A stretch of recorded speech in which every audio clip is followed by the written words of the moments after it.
This meeting did not work out at all as expected, but it definitely worked out as God planned it. Sit down and buckle up. This is awesome. All right. Good morning, everybody. I'm Justin. I am a son, a child of an all-powerful and all-loving God and a recovering addict. I'm blessed to be the host of the RICO 12 podcast, the RICO 12 family of recovery resources.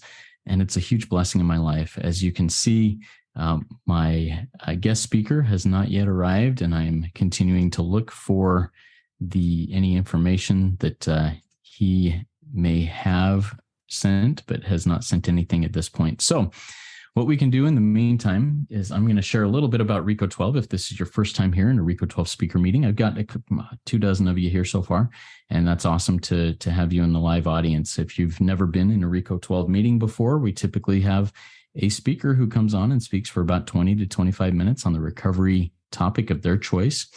And then we, the live audience, get the opportunity to ask questions, moderated questions of that person through the Q&A link at the bottom of the window.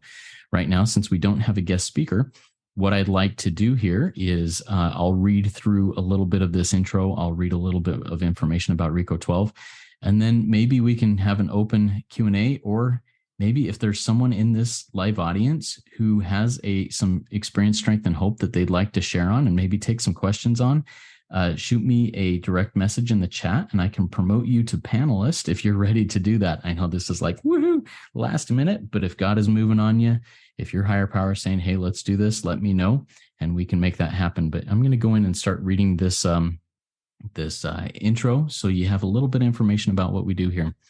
RICO 12 is an organization with the mission of learning and sharing the similarities of addiction of all kinds and gaining and sharing tools and hope from others who are walking a similar path.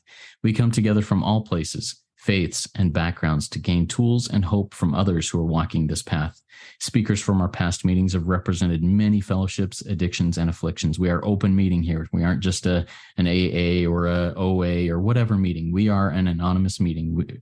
All of us suffer from addictions of all kinds that are treated and whose solution is the same.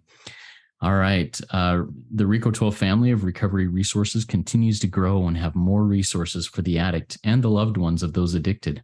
If you've not listened to any of our other RICO 12 podcasts, including RICO 12 Shares, RICO 12 Noodle It Out with Nikki M, or the RICO 12 Big Book Roundtable podcasts, I highly recommend you go check them out wherever you listen to podcasts.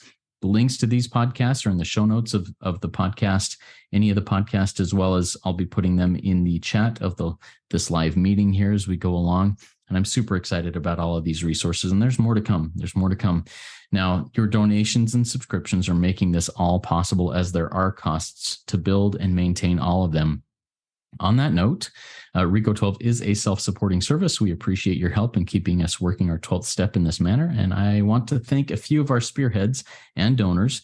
Thank you to Cameron, Tyler, Deborah, and Tonjala for your donations. If you out there in the live audience and the listening audience would like to become a spearhead and support RICO 12 and our mission, please consider going to www.rico12.com/support and making either a one-time donation or become a monthly spearhead donor and help us move this mission along. We look forward each meeting to receiving from the light reflected from our speakers, and that light inspires hope, meaning, worth, and growth in us, the listening audience. Now, as it's apparent to you who are here live, and let me scroll through this attendee list to see if he maybe came in as an attendee. No, our scheduled speaker is not here this morning. I hope he's doing all right and things are going okay for him. I'm going to check email one more time, make sure anything came in or didn't come in. Nope. Okay, so what we're going to do is we're going to proceed from here. What I'd like to do is have kind of an open Q&A, but also if any of you in the live audience has a recovery topic that you'd be willing to share for even a few minutes, it doesn't need to be 20 minutes. It can be a few minutes, and just share your experience, strength, and hope. Let me know. You can either raise your hand there and I can promote you to a panelist, or type it in the chat and we can do that. But also, and I'll get us started. I'll get us started with a share. I haven't thought much about this, but here we go. I'm Justin. I am an addict. I'm a recovering addict living in the miracle of recovery. My date of sobriety is June 19th of 2015 in my primary fellowship, which is an S fellowship.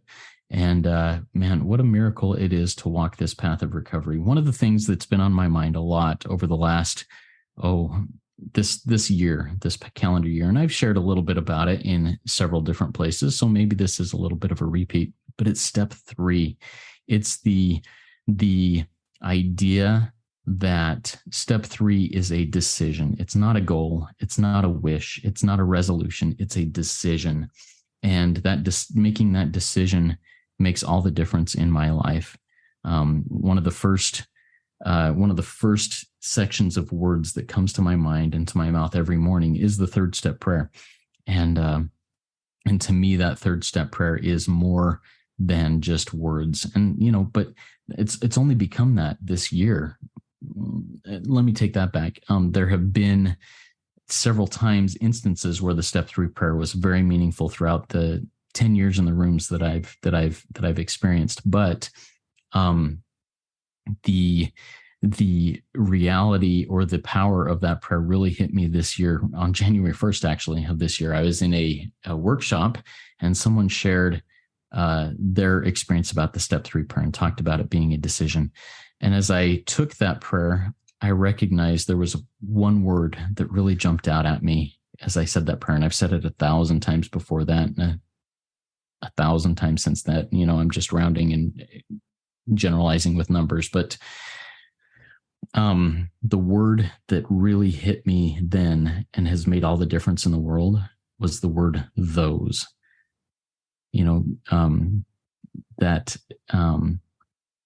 I should have the prayer here. I'm just gonna say the prayer from the beginning, and I'll get to that word here. God, I offer myself to thee to build with me and to do with me as thou wilt. So here I'm talking to God, and it's all about me. I offer myself, me, to God to do with me and build with me as God will. Relieve me of the bondage of self, me, self.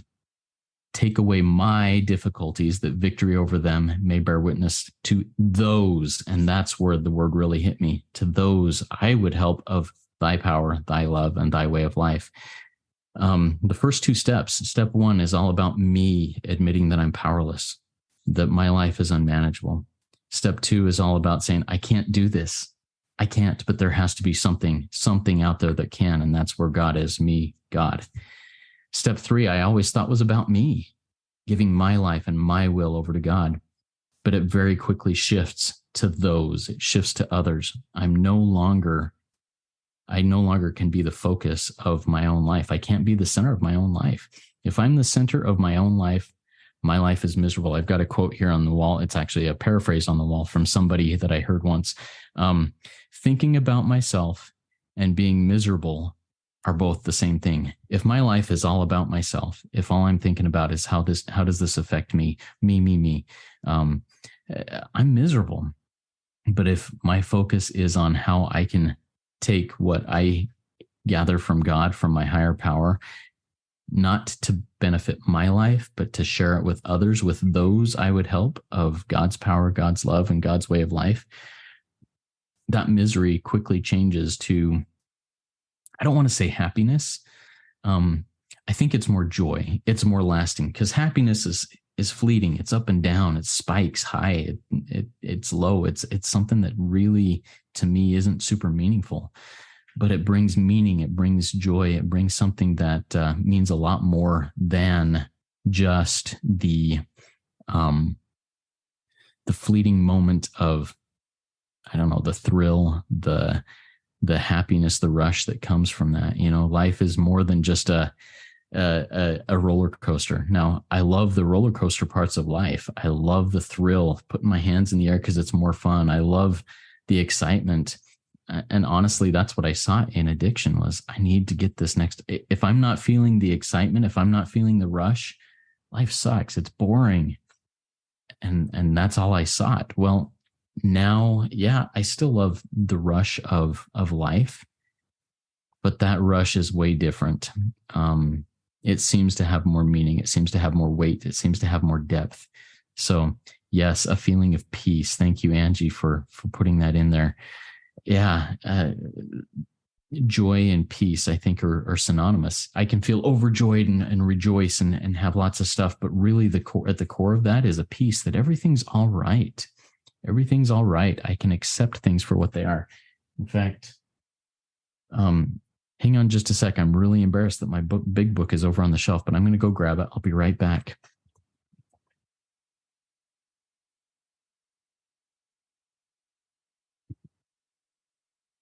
I always have my big book here at my desk, but today, along with other wrenches in the works, I didn't bring my big book over to my desk. I want to go back to pages about 417 through 420-ish in the big book. And this is in the story called Acceptance Was the Answer.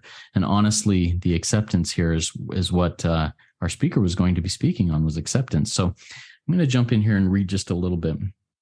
Once again, the core of my share right now is that it's not all about me. It's about what I can do for others, for, the man out there that's still sick and suffering.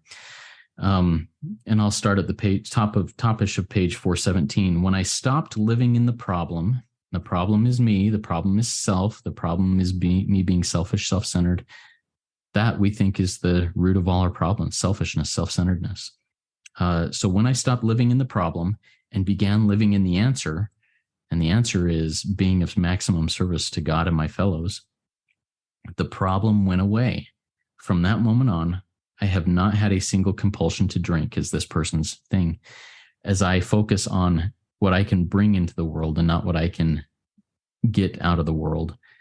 The compulsion to act out, to drink, to use, to gamble, to whatever it is, can be taken away. And acceptance is the answer to all my problems today. When I am disturbed, it is because I find some person, place, thing, or situation, some fact in my life unacceptable to me. It's me. And I can find no serenity until I accept that person, place, thing, or situation as being exactly the way it is supposed to be at this moment. Nothing, absolutely nothing, happens in God's world by mistake.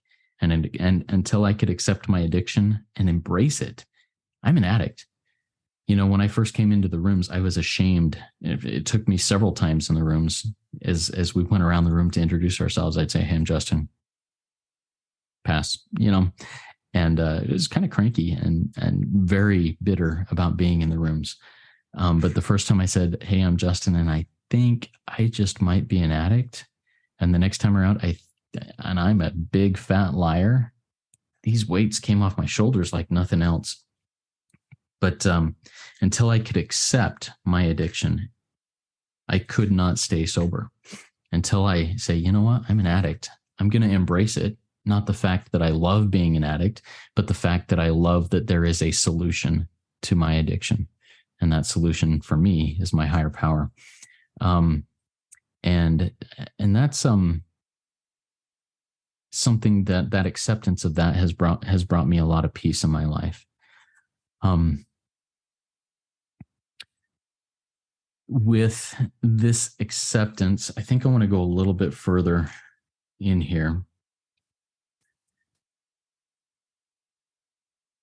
A little bit further down the page on page 417, we are all children of God and we have a right to be here. When I complain about me or about you, or when I complain that this meeting did not go as I planned, this meeting, my guest speaker was unable to join us for some reason. When I accept the fact that things are exactly as they should be, unless I accept my life completely on life's terms, I cannot be happy. I need not to concentrate so much on what needs to be changed in me and in my changed in the world as on what needs to be changed in me and in my attitudes.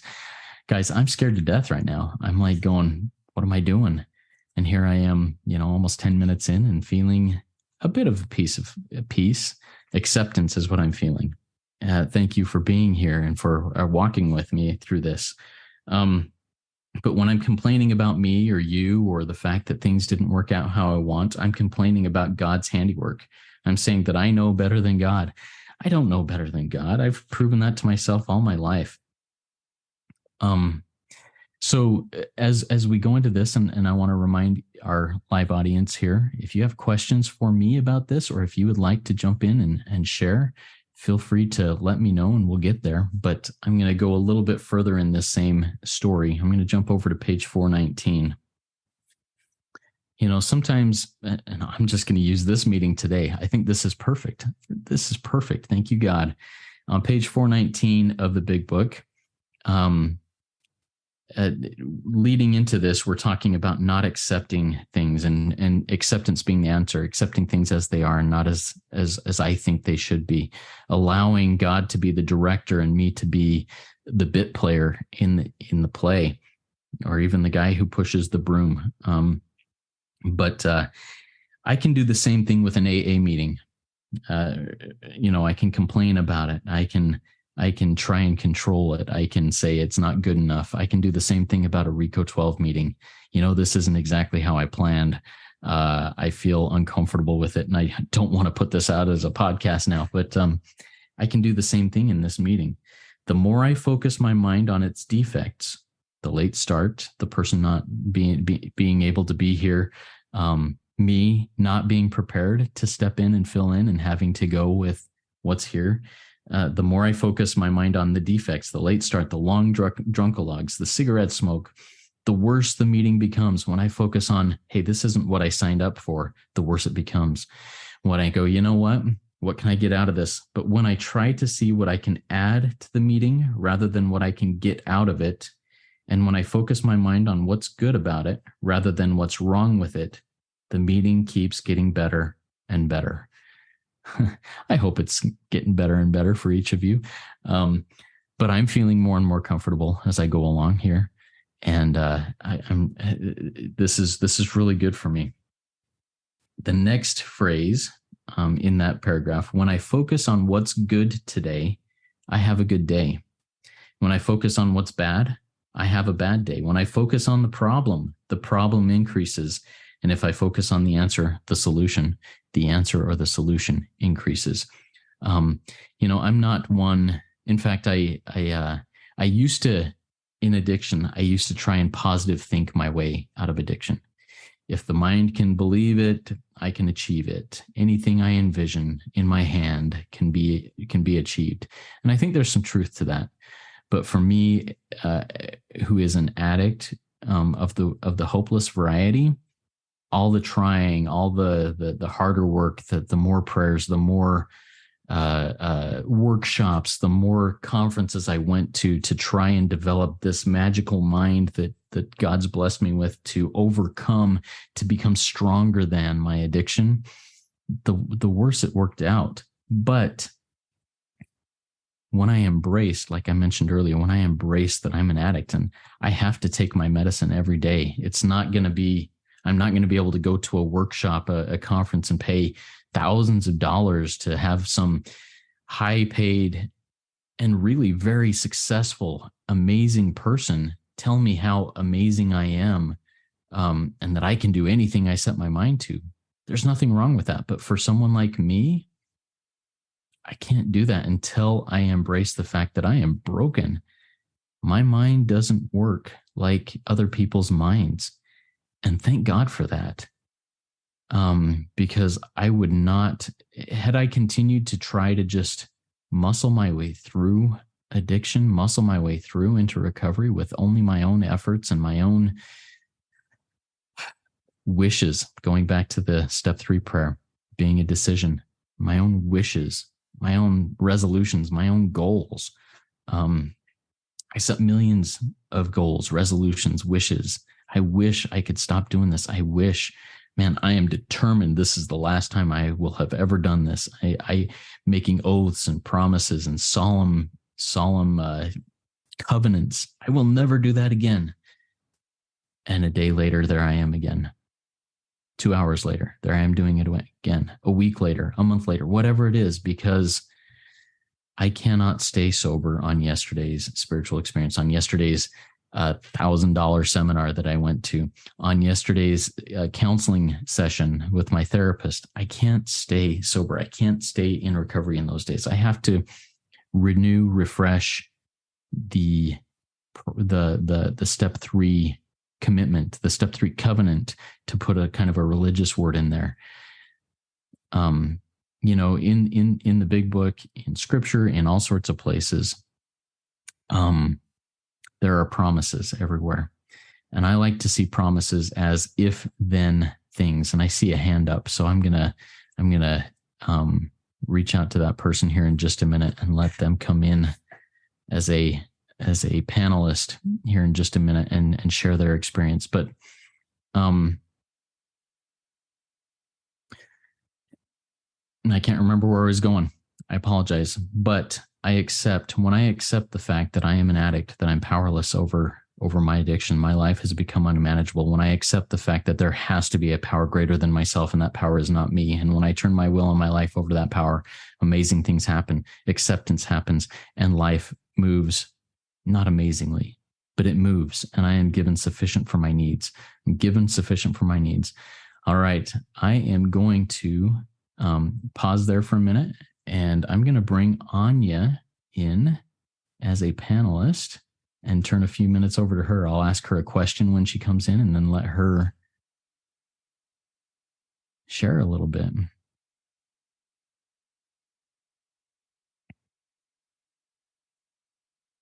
Anya, welcome in. If you'd like to come off mute, and if you would like, you can go on camera. If you do come on camera, others can see you. I don't record the video. It's only audio I record. But if you'd like to share a little bit, I'd love to hear a little of your experience, strength, and hope. Hi, Justin. I'm a bit nervous. I'm just going to say that before I continue on saying anything else. Awesome. How exciting to be able to be here as a panelist. And thank you so much for what you just barely shared. My name is Anya, and I am a codependent and a love addict. I have about 6 months sobriety behind me. Yeah, and it feels pretty good. I mean, it's still daily work, you know, and it's not easy, but it is so worth it. So if anybody is listening who is kind of feeling like they need to make a change in their life, if you know the 12 step and you feel like it might be a solution for you that's listening, then I would highly recommend to go along with it, because it has changed my life in so many ways that I never thought was possible. So yeah, really grateful for that. Thank you so much, Anya. Do you mind staying on for just a second? I'll ask you a question about that. Yeah, absolutely. Awesome. So you said that you're about 6 months in sobriety. How awesome is that? I'm very happy for you in that. What do you think is the main thing that you have either added or changed in your life that has made it possible for you to come one day at a time to this time about 6 months into your recovery? Oh, well, practicing step 10, 11, and 12 every day has been crucial for me, I think, in order to get to 6 months sobriety. I feel like when I do a 10-step inventory, I find out what I need to ask God for. Because God is there if we seek him, and he's there for everybody. And if we seek him, we also know what to ask if we've done our 10-step inventory. And then turning my self-centeredness into helping other people has given me like, oh, I don't know. It's so,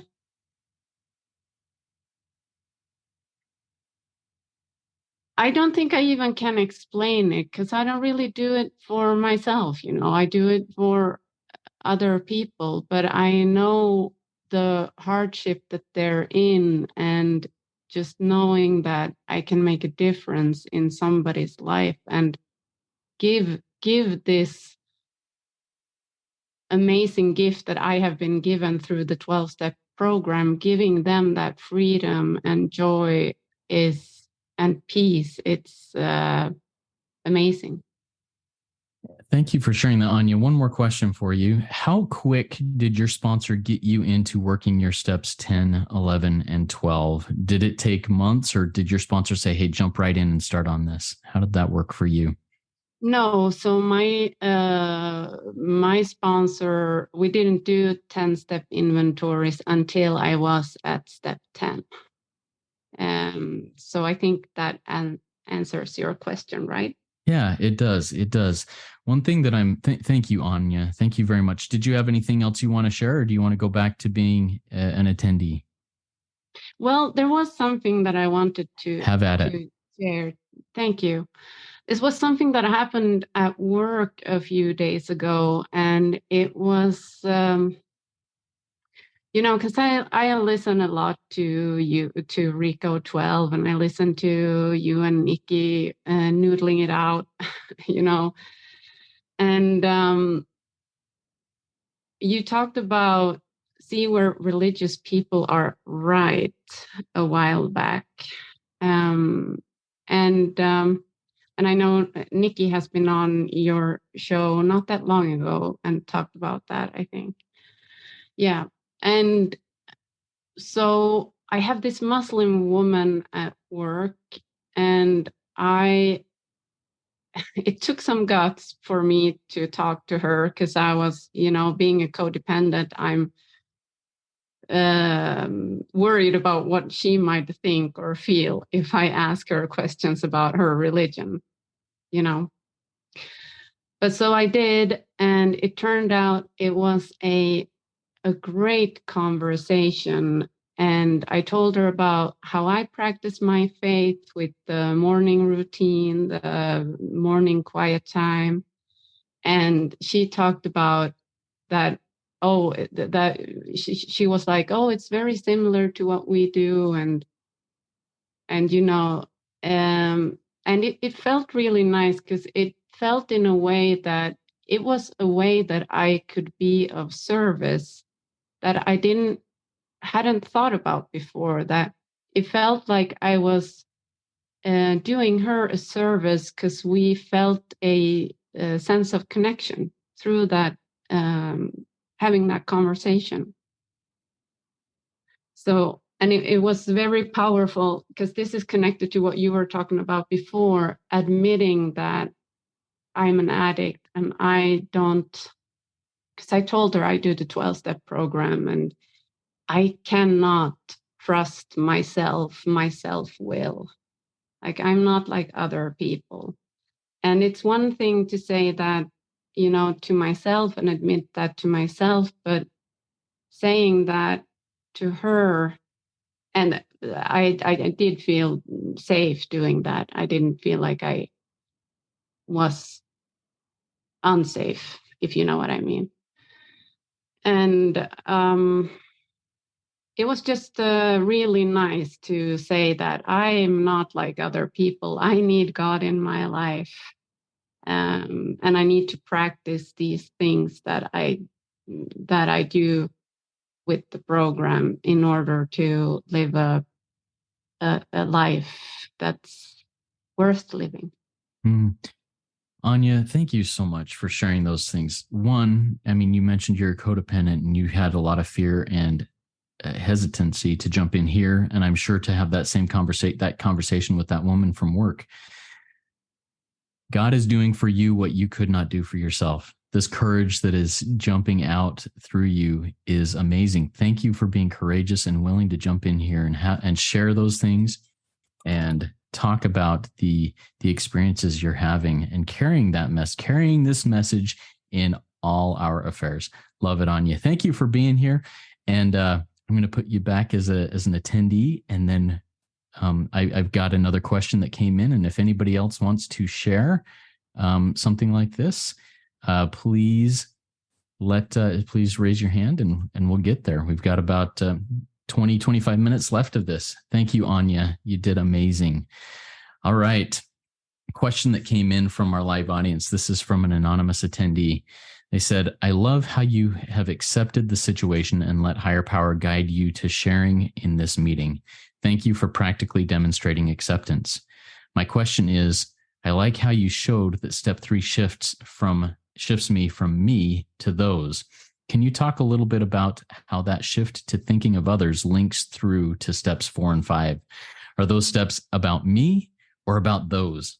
I'm asking as a sponsor and how to guide sponsees. Thank you. And thank you so much for that question. And this morning, I had a call with a sponsee that I'm walking into step 4 right now. And we talked about this, and I love this concept. Step 4 reads, and I'm just going to read what step 4 says. And I just had it opened and then I closed it, and I want to read it word for word. Made a searching and fearless moral inventory of ourselves. I've done, 6 or 7 inventories as I've gone through recovery over the last 10 years. And almost all of those, all but 2 of those have been focusing on the action, focusing on, I had these negative emotions, I had these resentments, and I'm focusing on the resentment. I'm focusing on the fear. I'm focusing on the harms that I've done, whether they be harms or sexual harms, whatever they may be. I'm focusing on the action or the fear itself. But that's not what it says. It says, made a searching and fearless moral inventory of ourselves. It's a moral inventory. It's why did I do what I did? What made me think that I should do those things? What made me think that I should have that fear? What made me think that I could hurt that person or have those feelings about that person? And if I didn't think, what made me think I could do it? What actually drove me to do that? What character defects did I have? And that's one thing that I'm really focusing on with this sponsee that I'm working with right now, is I'm not focusing on the action itself that I did, on the emotion itself that I had.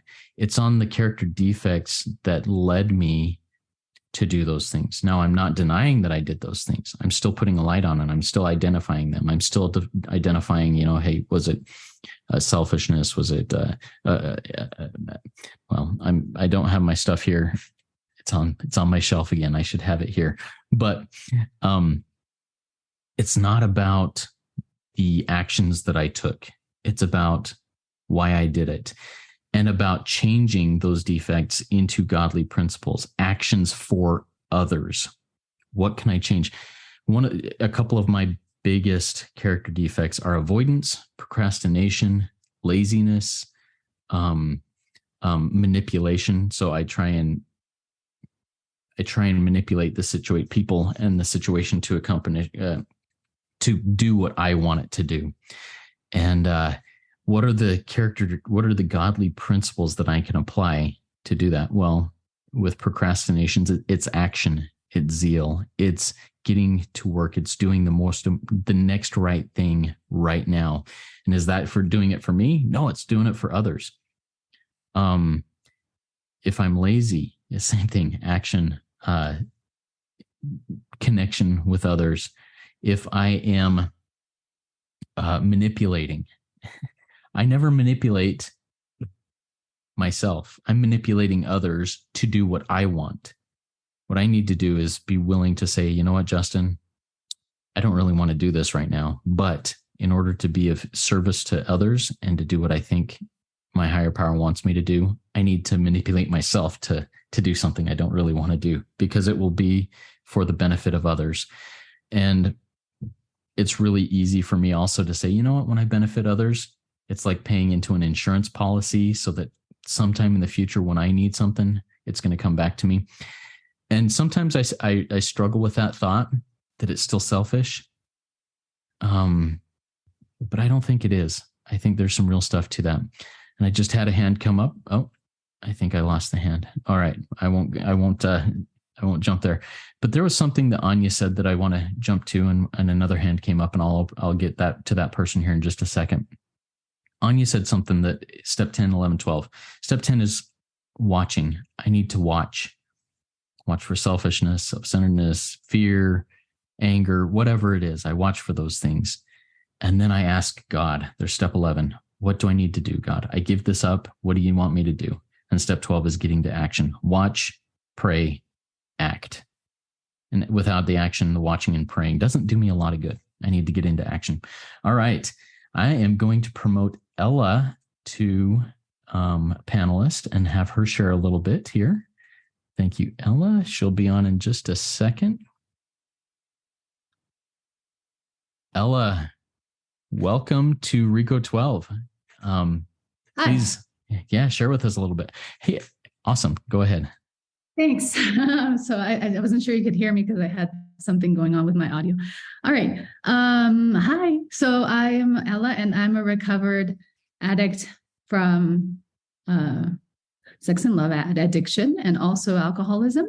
I'm still recovering in codependency, and I love the shares today. I want to comment on what really stood out from your share, Justin. It was that what you said about those I can help. And I just had this experience yesterday that was like amazing, because I realized I wasn't looking to help, because as a codependent, I want to fix and do things, and it's all about me, because I want to like relieve myself from my guilt or what. I don't even know. Like, I don't even understand where it's coming from. But I've really relaxed on that, because I've been understanding how I don't need to like do much. I just have to be connected with my higher power all the time. When I'm not like with other fellows, I don't have to be like trying to fix or do anything. It's not up to me. And I finally feel like I'm living it. So it was a great experience yesterday that I was riding my bike home, and this guy was in front of me on his bike, and he turns around and looks at me and says, "Hi," and smiles. And I'm like, "Hi." And then we keep riding, and a few blocks later, he turns and smiles again. And then I turn to the right to get to my street. And I said, "Bye." And then I park my bike, and he all of a sudden appears, and I'm like, "Oh my God, like this guy is like chasing me." And like, that would be the first thing I would think before. And I'd be like, "Oh, no, no, no, no, no." And he said, "Hey, you want to grab a coffee?" And I just had a clear yes from higher power. It said, "Yes, you're not here for anything. Like, you're not there yet to be dating. And this is not a date. This is nothing. This is just like meeting someone who's nice and kind, and you can be helpful." And it was amazing, because I sat down with him and we talked about religions. I also loved Anya's share about like, see where religious people are right. Because I am now reading a book about two religious people speaking about sex, which I will be really inclined to share about when I would love to share to participate here in RECO 12. And when I reach my 12 months, I'm 9 months right now. So I'm still working on like learning more, because I want to be like 1 year recovered. And the thing is, and we were sitting there and having the coffee, and after a while, he got to share with me that he was not feeling good about his alcohol. And I said, "Well, there's a solution." And it was amazing. He was like, "Oh, can you share? Can I see what you do?" And I said, "Yeah, we have a guide, and this is what I did. I shared my experience." And he said, "This is the reason for which I met you." And I was like, "Yeah, exactly." And I didn't have to do much. I was just like being available. And it felt great. It felt great that I'm not pushing or like doing anything that's not really needed. So that's what I wanted to share with you all today. And thank you for letting me share. What a beautiful experience. Thank you, Ella, for sharing that with us. And I'd love to have you on as a future guest. Yeah. In a few months, let me know, and we'll get that scheduled. I like the way you're going about it. In this practicing of this and going about it, and you just shared an amazing experience about that. How has that grown and developed over the last 9 months that you've been, in recovery, and maybe longer in the rooms of recovery? How would have that gone down differently in the past, if you don't mind sharing? Oh no, of course. This fellow even asked me like what would happen before, because I explained my whole like addiction, how it's all intertwined, and I said, yeah, before I was afraid to even say yes, let's have this coffee, because I was afraid of my reactions and my wanting to like crave your attention and be like the center of the world and manipulate and get your like you're craving, like I get you to crave me. That's what I wanted normally whenever I met a person, that there was like this whole fantasy also of like, oh, this is like and this is how we meet, and it was in a bike, and no, and this was like, no, I'm sure that I'm not in this place yet to like, I have a plan. I never used to have a plan. I have a plan of like, and I'm learning about sex addiction and love addiction, and learning that how wrong I've been going about it. So it's like I'm connected to my higher power, and I could be of help, and it was great. Love it, Ella. Thank you so much. Do you have anything else you want to share before I put you back as an attendee? No, I'm good. Thanks. Good stuff. Thank you so much for being willing to do this. What a beautiful thing. I am loving this experience for let's see. I need to get you back. Sorry. Well. Oh, there we go. Okay. It's not very often that I move a panelist to an attendee, so it took me a minute. All right. Practicing acceptance here, guys. I appreciate it. Thank you so much. And I love the concept there of, I go from wanting to be the center of attention, and there's another one of my character defects is I want the spotlight. And that's one of the reasons why, how do I say this? That's one of the reasons why I do these podcasts, is because I crave the spotlight. I crave some sort of notoriety. But what I have learned in this process is something really powerful for me. And that power is that in those character defects, at the root of them is a strength, is a talent that my higher power blessed me with from the beginning, that can be used for the benefit of others. For me, craving the spotlight, wanting to be the center of attention, wanting to be able to communicate in a way that people, well, that I can manipulate people, that people follow me. The strength in that is that I have a voice. I'm not afraid to stand up in front of people and say, hey, here is what has worked for me, and being willing to share that and say it in a way that hopefully has some sort of effect, some sort of, and I also have the manipulator inside of me. I manipulate people through asking questions. That's how I do it. But the interviewer in me, I can ask questions that bring out vulnerability to help others. And these strengths, I try not to say them in arrogance or anything, but God is amazing. He does some really cool things. Now, am I the greatest interviewer? No. Am I the best voice in the world? No. But I have a voice, and I have a role that my God has put me in to do this. And I am so grateful for that. It's not about me. It's not about me. Now, it can very easily, I can say, oh, Rico 12 is awesome. Look what I'm doing. I'm grateful that I have a lot of people on my team that say, Justin, you are an instrument in God's hands. You're nothing more than a shovel. You're a great shovel, but you're a shovel that can't dig on your own. So anyways, that's something there. We have just a couple of more minutes. I can go into wrap up here, but if somebody is burning to just share something for 3 or 4 minutes that they feel they're being moved to share, we have a couple minutes for that. Look at that, we got a hand. I'm going to promote Kelly. Hang on here, Kelly. I'm going to get you promoted to a panelist and have you share for just a few minutes. All right, here we go. Awesome. Kelly, welcome to Rico 12. I'm excited to hear your share on acceptance or anything that you've been moved to share with here for a few minutes. Have at it. Oh, you're on mute. You'll need to come off mute. Sorry about that. Thank Perfect. you so much. And thank you for your service and just modeling acceptance with, pivoting and how truly we are not in control of anything but ourselves. And I think one of the things that has really been standing out a lot to me, and I've heard it in a lot of meetings, and just what I think God has really been putting on my heart is in relation to acceptance and surrender. And I hear this often, that surrender is like doing the right thing, trusting God, but letting go of what the outcome will be.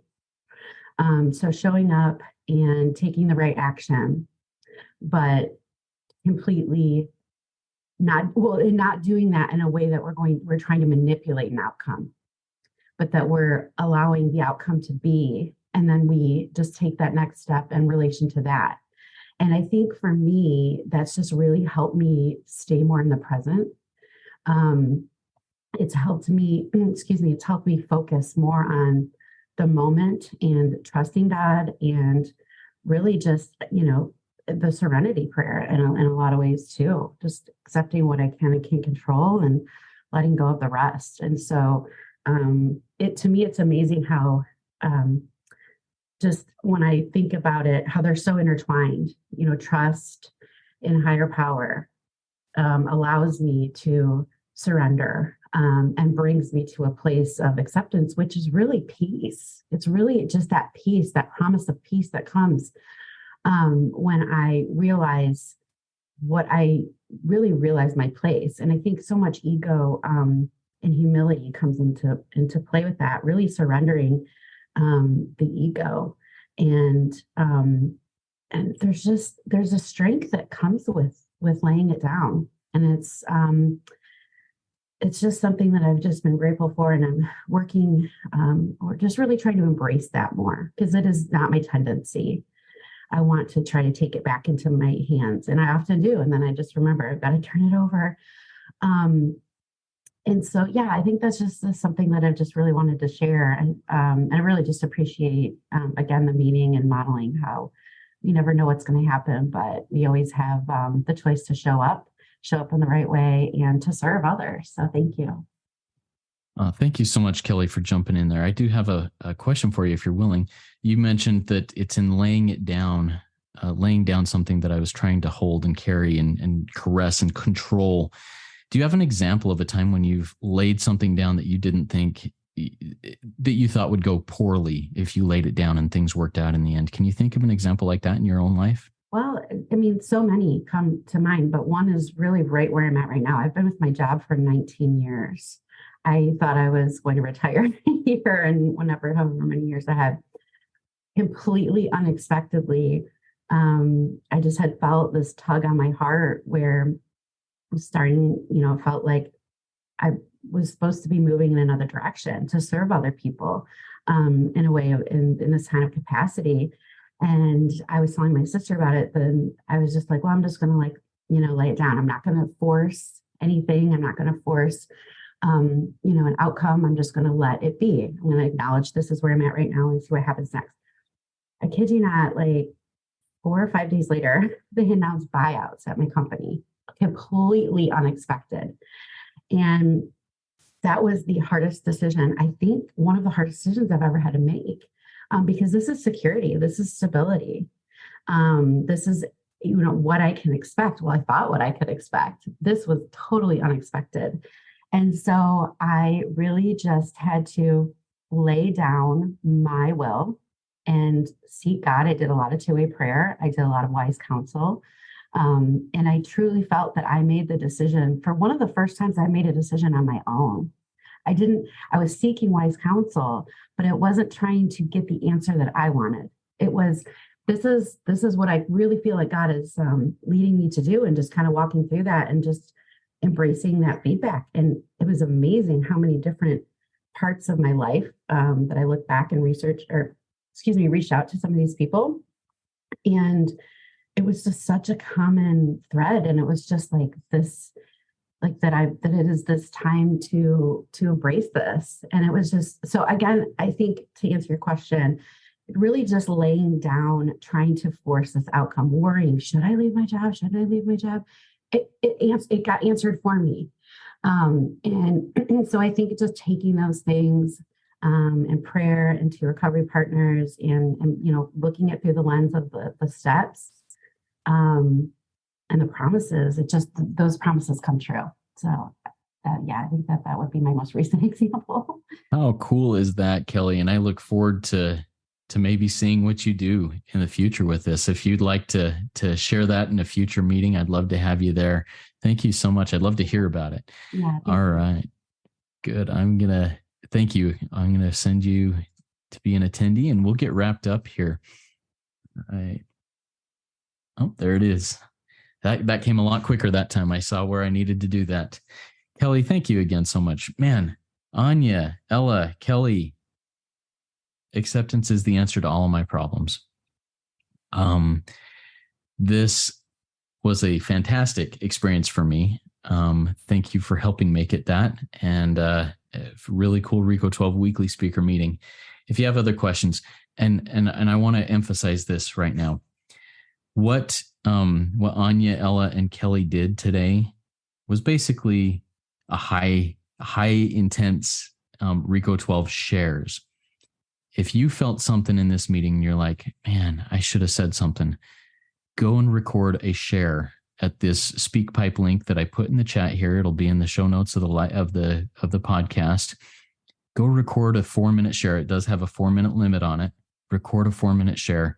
Put your experience, strength, and hope out there for others to gain from.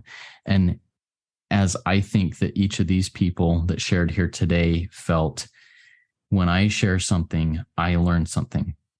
When I'm in a 12-step room and I hear God's words coming out of my mouth, it's for me as much as it is for anybody else. And once again, as I say, for those I would help, sometimes I'm part of those. Sometimes the person who is helped is me. And thank you so much for that. Yeah, man, I'm just moved. I'm moved. Thank you all.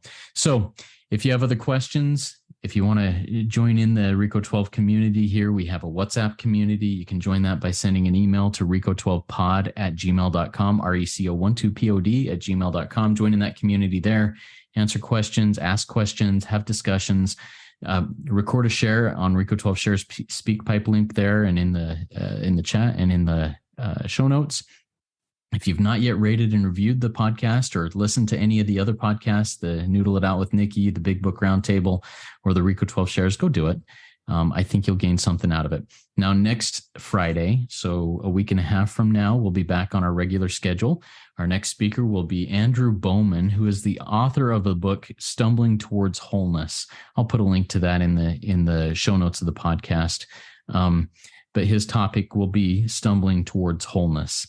And it's a take on progress, not perfection. And I'm really looking forward to this. Now, let's launch off into our day. And I'm going to use the prayer that Buddy sent, who is going to be our speaker, because I think it's really good. And here's that prayer. I will be still and know that I am loved. I will be still and know.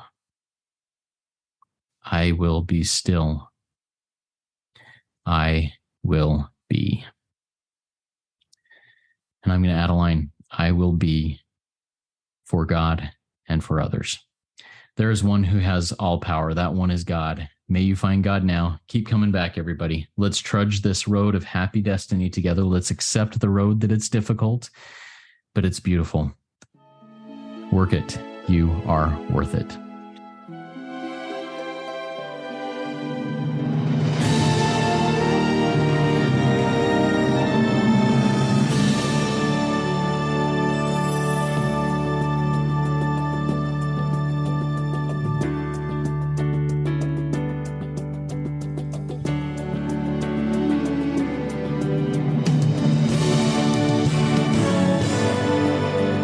Standing still a moment, carving out this time, reflecting on the escape of this life of mine. Peaks too high to conquer, streams too wide to cross, troughs too deep to walk through without incurring loss. Yet here I am, still standing tall, despite the rough terrain. One like me survived the storms and walked through wind and rain. Still standing, I will fight the good fight. Still searching for glimmers of light.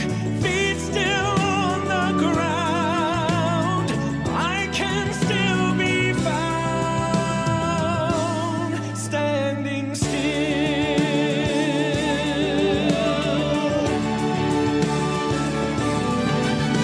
My wings are torn and tattered, but I know I still can fly. I may not soar unfettered, I may not rise too high. Recorded in the book of life and binded with the seal that I am bowed and broken, I am standing still. Only God knows where the path of life will yet lead me. I do not even ask to know, I do not need to see. It is enough to know that I'm loved and not alone. And with those truths, I thankfully march into the unknown. Still standing, I will fight the good fight. Still searching for glimmers of light. Feet still on the ground, I can still be found. Still standing, I will fight the good fight. Still searching